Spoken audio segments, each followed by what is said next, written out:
What's going on, man? Welcome back to the basement. I'm Ron. Excited for this video today, fellas. Excited.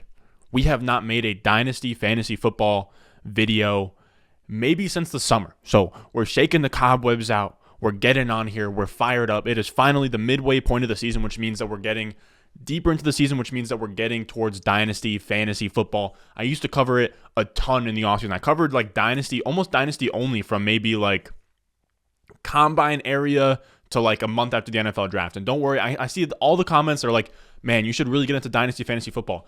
Fellas, I know that we've been taking off a little bit recently. Shout out to you guys. You guys have been killing it with the growth. We're at like 7,000 subscribers.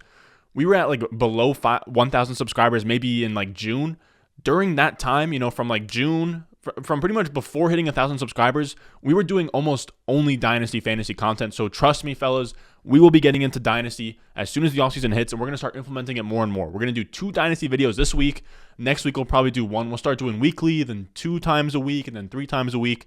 And then we'll get into the swing of things. I would say that Dynasty is one of my favorite aspects of fantasy because I really love the NFL draft, prospecting, all that good stuff. So I figured today, I know you guys love the tier list videos. That's why we did the running back and wide receiver must start. So I'm not out here doing 4 straight tier lists. But today, we're going into my Dynasty running back rankings top 24 tier list. Now, if you want access to my full Dynasty rankings, that's going to be super flex, 1 quarterback, all that good stuff, my complete rankings, my tiers, my running back rankings, quarterback, tight ends, all that good stuff. And you're a Dynasty junkie, join the Patreon, patreon.com/Ron Stewart. It'll be in the description. It'll be down below in the comments. I just updated the rankings literally a few days ago. So that's why I wanted to hop on here, do the rankings while they're still fresh, hot off the press.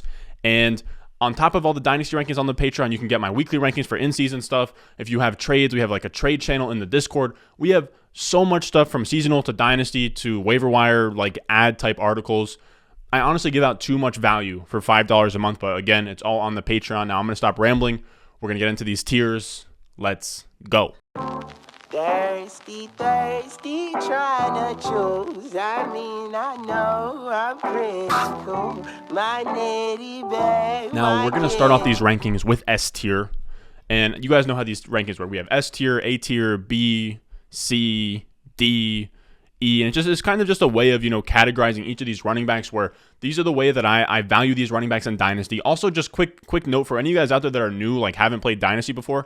Dynasty, you own the players for life, and every single year you do a rookie draft of the incoming rookies. So you're kind of looking on these players, not rest of season, but, the next, 2, 3, 4 years in advance, kind of gauging how the market feels about them and kind of just gauging their near-term production.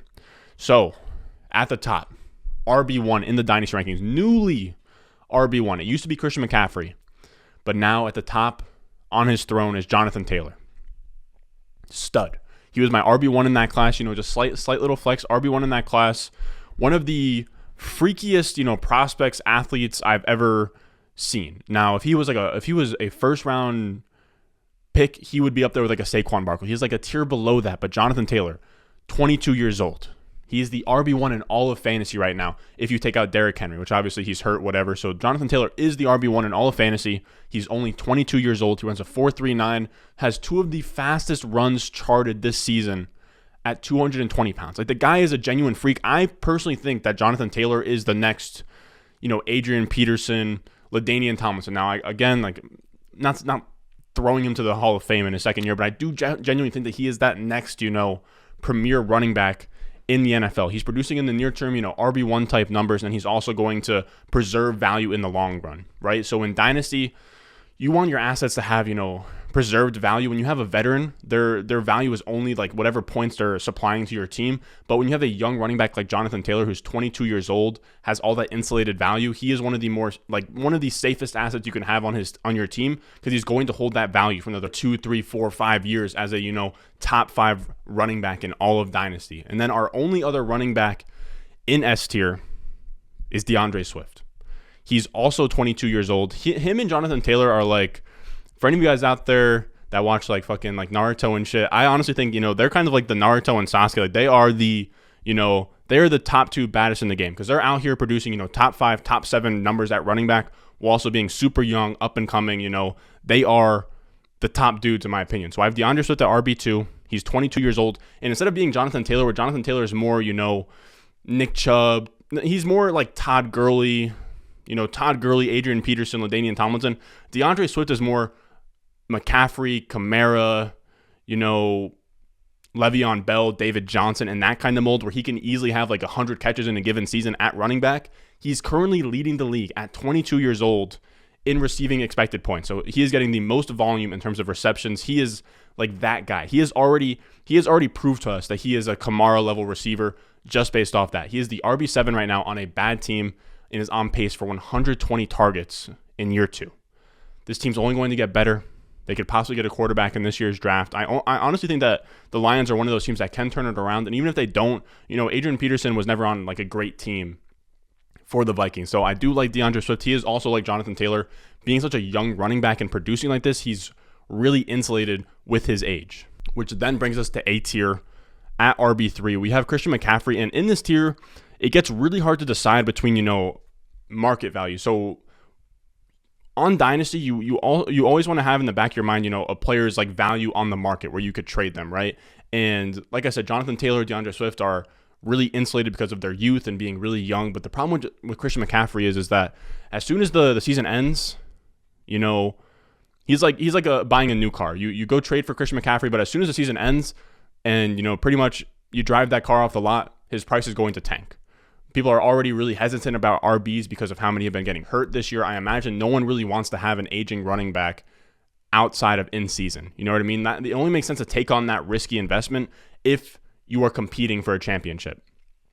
But with Christian McCaffrey, he is, there's no one that can touch him. There's no one that can touch a healthy McCaffrey, which is why it's so tough for me to not have him at RB1. But just given the injuries and then given the fact that he's going to lose value, the market isn't going to view him as the RB1 going forward, that he wouldn't be my first running back off the board in a startup draft, essentially. These rankings are, if I was like drafting in a startup, he is my RB3. Now, again, he started the season 2 top 3 finishes, 24 points, 27 points.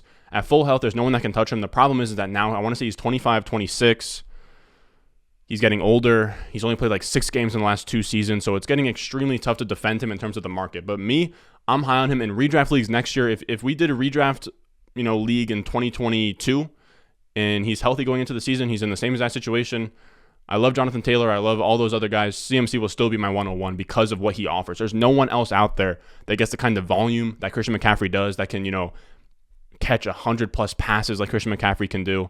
He is, 25+ points every single season. It's just a matter of health. It's a matter of, now he's not that same young running back anymore. And the only other running back in A tier with McCaffrey is someone else I'd put in the same category, is that Saquon at full health is another game-breaking type running back as McCaffrey. I said it a billion times this year, but if Saquon wasn't coming off an ACL, for me in redraft, it would be McCaffrey, and then it'd be Saquon, because Saquon is another, game-breaking type running back where he can give you that legendary running back season, 23+ points per game. He did that as a rookie. He would have had a legendary running back season. Now, if you don't know what legendary running back season is, we talk about that in the offseason. We talked about that, earlier in the season, but it's a running back that can give you about, 22+ PPR points per game, which is really, really high. Right now, no one's doing it besides Derrick Henry, but he got hurt. Those running backs come around every year, which is McCaffrey. It was McCaffrey twice. It was Todd Gurley maybe twice. David Johnson had one. Le'Veon Bell has had one. Alvin Kamara last year. So guys like that can just completely throttle your win percentage and just give you championships. And Saquon is in that mold. And the thing about Saquon is he's slightly worse than Christian McCaffrey in terms of, he's not going to give you quite the same upside, but he is the only one that's even close to McCaffrey. But he's 24, one of the greatest running back prospects of all time, 2nd overall pick. Runs like a 4.4 at 230 pounds. He's insane. He can catch the ball. Like, he's built like Jonathan Taylor, but he can catch the ball like he's Christian McCaffrey, which is just insanity. Then at RB5, we have Najee Harris in B tier. And this tier are guys that are not quite as elite as the ones above them from a talent perspective, but are still RB1s, or they're younger running backs with bright futures. And Najee's one that I struggle with because I didn't like him coming in. He's already a year older than Taylor and Swift as a rookie. Taylor and Swift are in their second years, 1 year younger than Najee. Najee is already 23 years old. We know these running backs' shelf life falls off quickly.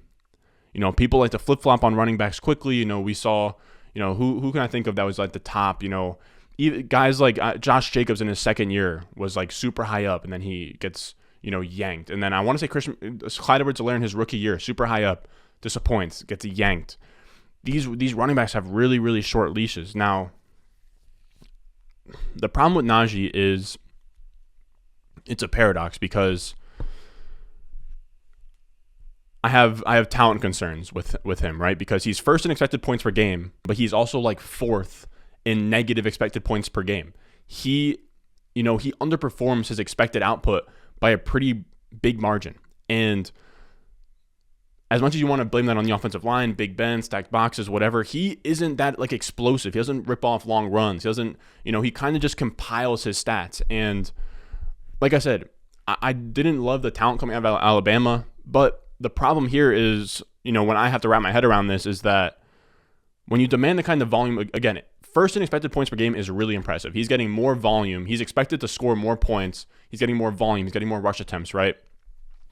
The whole idea of expected points is that based on the volume that you're getting, how much points should you be scoring, right? So given all of his targets, all of his carries, all of his goal-to-go situations, he should be having a legendary running back season right now. He has like 22 expected points, but he's only putting up like 19 points per game. But the thing is that he's a rookie, and if you can command a legendary running back season volume as a rookie, then you have to be talent, because talent demands volume. So while he's not being efficient, he's commanding the volume. So that's the problem that I have. Now I do get vibes of like Josh Jacobs and Leonard Fournette, where first round running backs get drafted, get a huge workload out the gate, and then they're never really special, right? They never really offer you that like league winning, even like an Alvin Kamara, Dalvin Cook, Christian McCaffrey, Saquon. I'm not sure he ever touches that, but everyone loves Najee Harris. I can't deny the fact that as a rookie, he's putting up, like top 5 numbers essentially at this point. So, I mean, like just when you look at the peripherals on that, you have to put him in your top 5. I know a lot of you guys out there probably might even say he should be like RB1, RB2, RB3. I can't get there. I think that RB5 is more than fair given what he's done. And then also the fact that you guys know I wasn't super high on him coming out, which brings us to RB6. And Najee kind of has the best of both worlds, where he's a top 5 running back and he's younger, right? So then the rest of this tier is either guys that are top 5 running backs or they're younger. The thing about Alvin Kamara is he's a top 5 running back. He's 26 years old. He's going to produce at an RB1 level for the rest of the foreseeable future for him, the next 1, 2, 3 years. The problem is the market will never pay up for him. As soon as you acquire Alvin Kamara on your team, you're not going to be able to get market value for Alvin Kamara. Nobody wants to pay up for an aging running back because it's just a steep slope once you acquire one. And the same thing happens with Dalvin Cook. Dalvin Cook and Alvin Kamara are pretty much the same exact dynasty asset. They are 26-year-old running backs, very good at what they do, but again, they're aging. Running backs fall off a cliff. So from a market perspective, they're not great assets to be wanting to hold. Now, that's also pending, whatever allegations that Dalvin Cook has going on. If it comes out that he's not playing in 2022, he drops, down to probably outside my top 20. If it's because 2022 is one of his last years of his prime at that point. And then the last running back in this tier is someone that's like Najee Harris, that they're young, they're ascending, but he's not putting up top 5 numbers yet, and that's Javonte Williams at RB8. And if you guys have been following along here for a while, I'm falling in love with Javonte Williams. He's only 21. He had as strong as a profile coming out as guys, in my opinion. I think he was the same tier of prospect as guys like J.K. Dobbins and Cam Akers. He was right in that tier. Second round running back, really, really strong prospect, really young coming out of school, which is huge. Looked great in yards created, has just enough athleticism, and this far he has looked great. He's top 6 in yards after contact per attempt, missed tackles forced, breakaway run percentage, elusive rating, all that good stuff. I think that he is the next, Melvin Gordon, Ezekiel Elliott, Nick Chubb, Todd Gurley type running back, where he's not going to be, McCaffrey, Kamara, Saquon type mold where he's catching like 100 plus passes, but I think that he can be, a top 5 type running back in that, even like a Dalvin Cook type mold, which then brings us to C tier, which is going to be, these running backs that are pretty much just pick your own, pick your favorite 25-year-old running back one in this tier, 25, 26-year-old. These guys aren't quite as like established, in my opinion, as the Dalvin Cooks, as the Kamaras of the world, in terms of where they stand with their team, their production currently. And I think you could put Austin Ekeler in that spot. he is performing like Kamara, like Cook. He's 25 years old, or no, I believe he's 25, 26 years old. He's hinged onto Justin Herbert. We haven't seen it for as many seasons as, Dalvin Cook, Alvin Kamara. And, it is just a matter of having them just outside a Kamara and a Dalvin Cook. I think Kamara and Dalvin Cook have been more consistent over the past however many years. But if you wanted to put Austin Ekeler in that tier because of what he's been doing recently, I wouldn't fight you on it. Which brings us to RB10, Nick Chubb. And with Nick Chubb, I value talent extremely heavily in Dynasty. Situations can change. Players get traded. OBJ just got sent elsewhere. A lot of things can happen in the NFL, but talent always stays the same. And Nick Chubb is essentially a top 3 running back when healthy. I might even be a little bit too low on Nick Chubb. Problem is, of course, Kareem Hunt is there, and he can never really pop off the way we want him to pop off. But he is really good. I could see him having, a Derrick Henry type season where we saw Derrick Henry just be super efficient, get like the most catches he's ever had. I think that type of season is in store for Nick Chubb. Either maybe next season or the season after that, where maybe Kareem Hunt finally leaves, he gets put into an all-purpose role, and then we have a possible legendary type season from a Nick Chubb. At 11, we have Aaron Jones, and he's like Austin Ekeler, but he's producing outside of the top 12 running backs. I still believe he's really talented. He's just not giving you that near-term production you need to, justify paying for one of these aging running backs. Then at number 12, we have Antonio Gibson. And the problem with Antonio Gibson is that he's an absolute headache. He might even be too high at RB12. And the problem is that I'm all in on the talent. I'm all in. I'm there. Antonio Gibson, I'm there. Out of Memphis, looked great. He played receiver in college, which means that he should be a stud in the receiving game. He should be, if you played wide receiver in college, you should have the same receiving ability as Alvin Kamara, DeAndre Swift, Christian McCaffrey, in that type of, mold, because Christian McCaffrey is one of those guys, Kamara, Swift, all those guys, they can line up in the slot and they can run routes. So can Antonio Gibson. He has that already in his game, the passing part of the game that I wish that a Javonte Williams had. He has that. He's big. He's fast. He has the same speed score as a Jonathan Taylor. He runs like a 4.4 at 220 pounds. Like, it's all there. It all makes so much sense. But I think everyone else that likes Antonio Gibson, we might just like Antonio Gibson more than the Washington staff, Ron Rivera and all them, which makes no sense because they had Christian McCaffrey a few years before. It just makes no sense to me. It makes no sense, but because we haven't seen it yet, we haven't seen the 100 target season from him, we haven't seen the McCaffrey type year 2 ascension, we can't put him any higher than RB12, and he should probably be at the back end of this tier, if I'm being honest. I'm still holding out on the hope because I believe so much in the talent. It is getting extremely tough, though. Then we have RB13, Ezekiel Elliott. He's RB11 on the year in points per game. I think he's probably always going to be, hovering around that back-end RB1 production for the next 2 years, tethered to a top quarterback, great offensive line. I'm not super bought into the talent, but the volume, it'll all be there. I don't think that he is what he used to be at running back. I don't think that he's even near the talent of a, Nick Chubb, Aaron Jones, Austin Ekeler. I think he's probably a tier or two behind that. But at a certain point when we're buying an aging running back like Ezekiel Elliott, we care about situation a little bit more because, that's all that really matters when he's in his prime for his last 2 to 3 years. With these running backs, I'm really, or just players in general, I value talent more in the younger players, and I value situation and near-term production more in the older players, if that makes sense. Now, speaking of that, we have RB14, Joe Mixon, and he's someone else that I would like to put up higher, but I can't. He's RB9 right now. I do believe that he is talented, but the usage just hasn't been there. I believe that he is... Joe Mixon's another one. I believe that he is the same exact talent of receiver as a Kamara, as a DeAndre Swift. He was really strong in college receiving the ball. People don't understand, but in college at Oklahoma, Samaje Perine was like the thunder guy between the middle, and Joe Mixon was just a pass-catching back, kind of operating like an Alvin Kamara, where he didn't see, maybe he saw like a 60-70% opportunity share, and he was working out of the backfield as more of a receiver, more of a, lightning, kind of doing the outside run stuff. But, he's just never commanded the targets. It makes no sense. He's 29th among running backs in target share. He's 10th in snap share. Every coaching staff he's ever liked or has ever been in has loved Samaje Perine. They've loved, Giovanni Bernard. I mean, now it's 2 different coaching staffs, so who knows if it's just him. But again, he hasn't shown the talent of a Nick Chubb, so I can't overlook the poor usage. Now, wrapping up that tier, we're getting into D tier. And this is kind of a tricky tier where it's between, as we get further back in the running backs, it gets kind of tricky because now we're talking about, guys that are like perennial RB2s who like are kind of a dime a dozen because, yes, RB2s are like somewhat valuable, but like why would we pay up for one of these guys when we can just go get, Leonard Fournette. We can get Zach Moss. We can get other guys that are, producing very well, Cordarrelle Patterson, guys like that. But first up in D tier, we have Derrick Henry. And Derrick Henry would have been in the top of the last tier before his injury, ahead of Austin Ekeler as, the RB1 in all of fantasy, maybe even in the tier with Alvin Kamara and Dalvin Cook.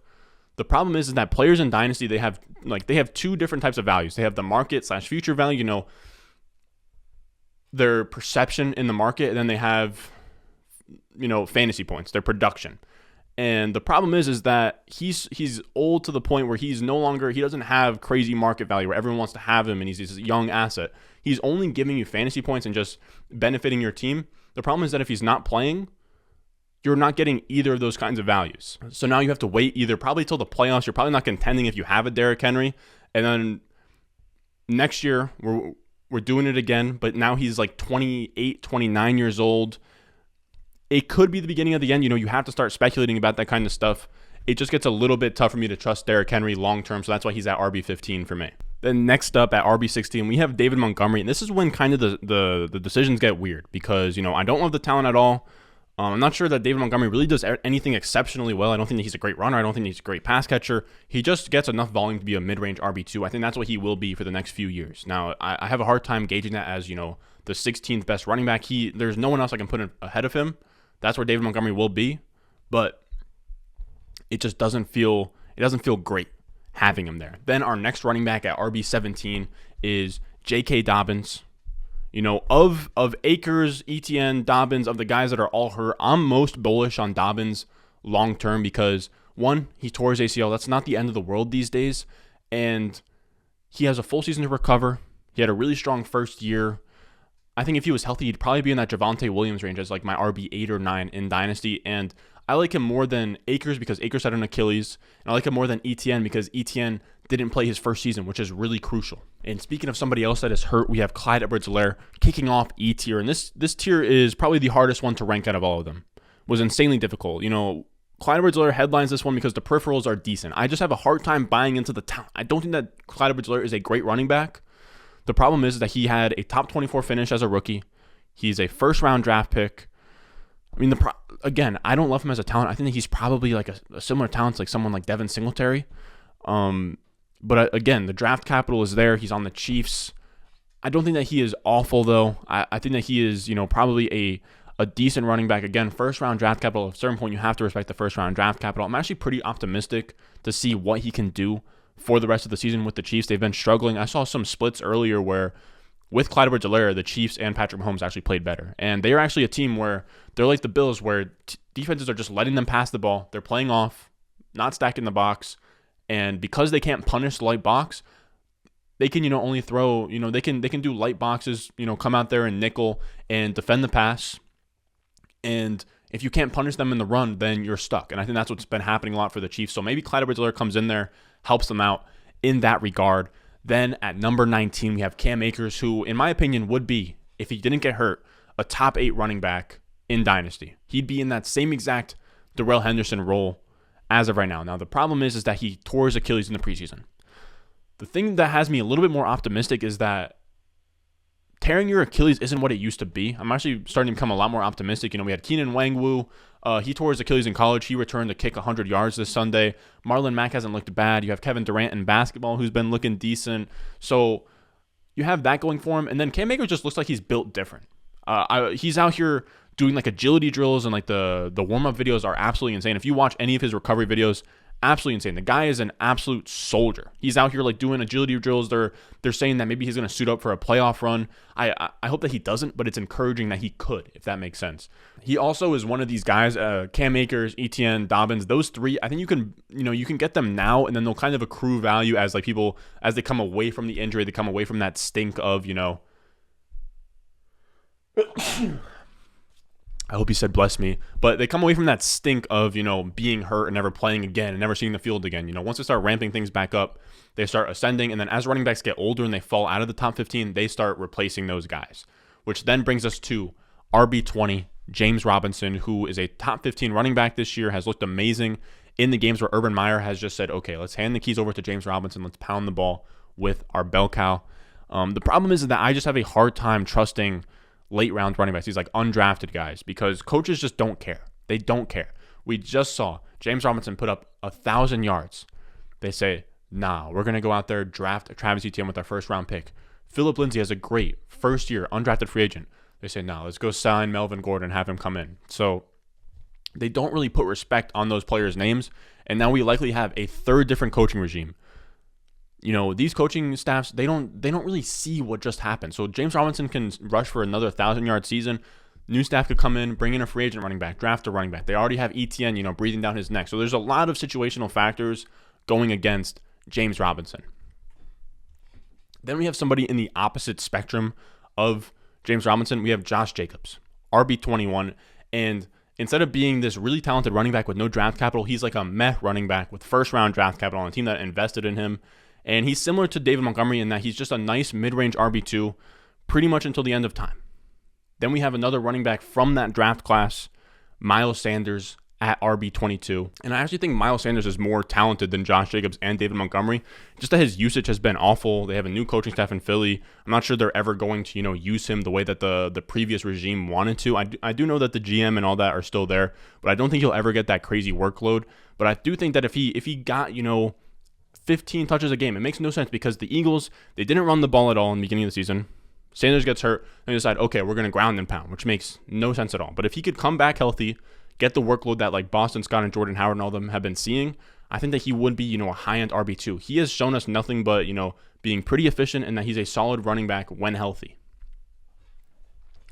Next, we have Darrell Henderson at RB23, and it's hard to gauge Darrell Henderson because he's been great, but I think Cam Akers is the better talent. I also think that Darrell Henderson is also always hurt. You even see him like two of his last 4 games. He's always like going to the sideline, dealing with something. Sony Michel comes in, gets some carries. Like he struggles to maintain a complete workload. And I just think that Cam Akers probably beats him out next year. So we're looking at a guy who is going to be at best like the 1B in that offense, kind of like in a Jamal Williams type role. And I'm not sure where his value really lies once that happens because I don't think that he's going to like demand a trade. You probably have to wait for the end of his rookie contract. So it gets kind of dicey with Darrell Henderson. Now, again, he's at RB23 because you have to factor in the percentage chance that, maybe he does just beat out Cam Akers, but he's at 23 because I don't believe that he will. Then our last running back on this list, RB24, Travis Etienne. He was my running back 1 in the 2021 draft class. I loved him. Problem is we never got to see him play. I do a lot of research on these face planters, which are players that don't do well in year 1. Either they don't play, they don't produce well. Again, you do have, every once in a blue moon, guys like Michael Pittman come around, but more often than not, you have guys that struggle in year 1 and don't find success after that. The biggest indicator we have for future success is year 1 success. The problem is that Etienne is missing his entire rookie season. We don't have a big sample size of a lot of running backs that miss their entire rookie season, especially on a position with such a short shelf life. Missing that first year of your prime is really not good. And I love the talent. Again, I love the talent, but he has James Robinson in front of him. He missed a full entire year. There is a world out there where this is a Rashad Penny situation, and that's really scary. Now, that's going to do it for us today, fellas. This was running way longer than I thought it would. Again, I love you guys. Thank you for watching. I didn't say it earlier. Make sure you subscribe, leave a like, and if you want access to my entire ranking, Superflex rankings, Flex rankings, I have my top 250s, my wide receiver rankings, all the way, I think I have 80 wide receivers ranked. So if you want all of that, if you want to know you're making a trade between Miles Sanders and a guy like Calvin Ridley, I have my flex rankings, which show you exactly where I have them, where I would take them. If you have startups coming up, I have you can use my rankings for that. Again, on top of the Dynasty rankings, included in the Patreon, you have my weekly rankings, my seasonal rankings, waiver wire rankings, rest of season rankings, all that good stuff and more. Make sure you check it out. Patreon.com/Ron Stewart. It'll be in the comments. It'll be down below in the description.